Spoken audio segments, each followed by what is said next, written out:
A big design up front is creating the complete perfected design before starting to code. And this necessitates the waterfall process and heavily relies on prediction, and it basically assumes that we can know everything up front. This was the prevailing method for years before the Agile movement came into the picture. And since the rise of Agile, big design up front is considered to be sort of a dinosaur method, but I think with the right project, big design can still be a valid and efficient model. Why I think big design upfront is still a valid method is first because it's efficient. It's the fastest way from A to B if you already exactly know what you want. The second thing is that if you have enough opportunity to zoom out, you can create a coherent integral whole. And the third point is that it's providing a sense of certainty. You can easily estimate cost and schedule design because you're starting with a known quantity from the start. Yeah, so obviously big design has its weaknesses, that's why there is Agile. And I think the main criticism of big design is that it's assuming that you can know everything up front, but it's extremely hard to anticipate every little contingency that might influence your design, and decisions are not easily tested. Because you're not able to validate them in an actual functional deliverable yet. Second thing is that requirements might change. It's not easily adaptable.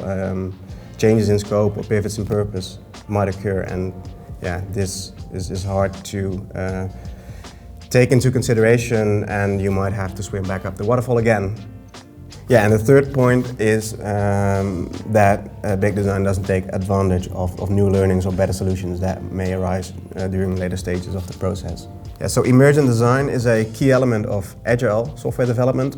And Agile is an iterative and incremental development method designed for complex and non-deterministic projects. And it prioritizes adaptability over predictability.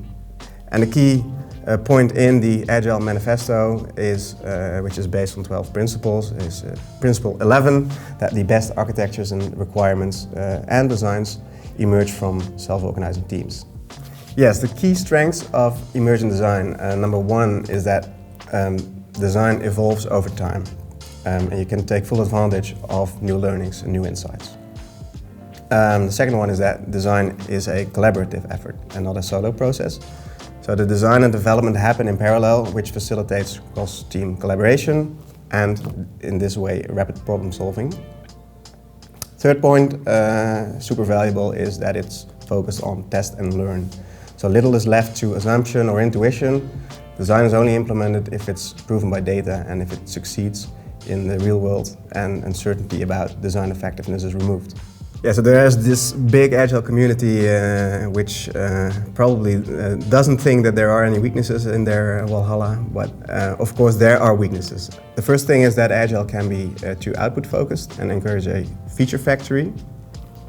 The second thing is that it provides fewer opportunities to really dive into deep holistic design thinking. The increments can lead to too narrow focus, not enough wide vision, which results in a mediocre and inconsistent design that lacks polish and wholeness. And the third point is that the sprint and repeat cycle is aimed at shipping good enough design and then move on, with the risk that you'll never really dive into creating the extra delight, but just keep on continuing with extra good enough stuff. Yeah, so at Emakina we have the big design camp and we have the Agile camp, and they never talk to each other and don't have lunch together.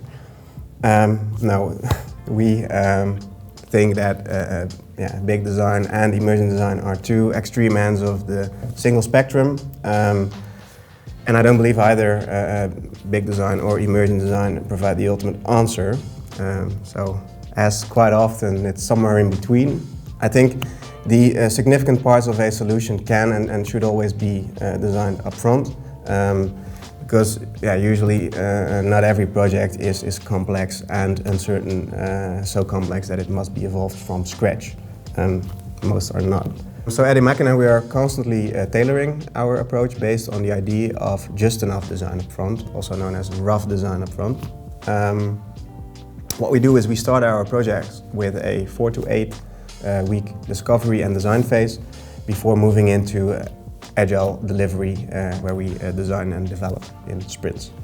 And this discovery and design phase is an intense track full of workshops and co-creation sessions where we closely collaborate with our stakeholders. In the discovery phase we start with identifying the most valuable opportunities from customer insights, business insights. We capture those in personas, customer journeys and business canvases. And these insights will be translated into the most valuable opportunities and those will guide our design sprint. So after our discovery phase we move into our design and refinement sprint where we create the concept design.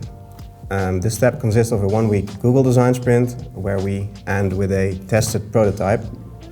And in the second week, our refinement week, the concept is refined based on the initial user feedback. And I think this is an essential step after every sprint, design sprint, because often you'll just end with insights, but not with a solution based on those insights.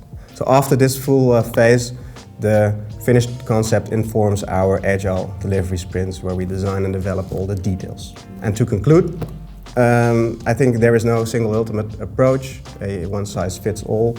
Here we're also still experimenting and optimizing. So if there's one thing that matters, it is to keep testing and learning in your project approach and that you shouldn't assume that you know everything up front.